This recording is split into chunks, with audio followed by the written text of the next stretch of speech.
it up tonight for Tim Ketcherson. Obviously I have issues.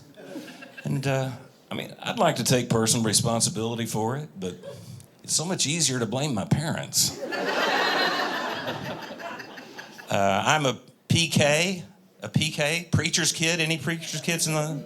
A few, okay, yeah. It's tough being a preacher's kid. It's not as common as the male pattern baldness, but it makes you just as self-conscious. And it's tough, and it's not just that all your Sundays are booked years in advance.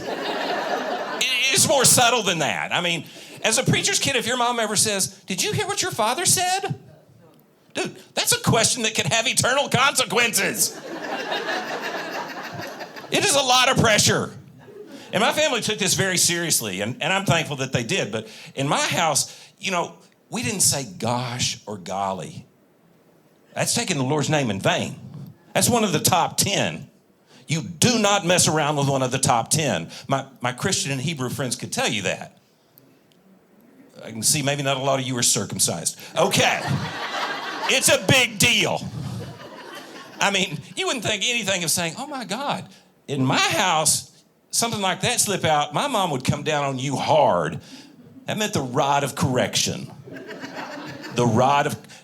Now, the wise man said, "Spare the rod, spoil the child." Now, that's kind of archaic language. Basically, I'll break it down for you. When your kid does something wrong, you spank them, otherwise your friends won't want to come over and visit.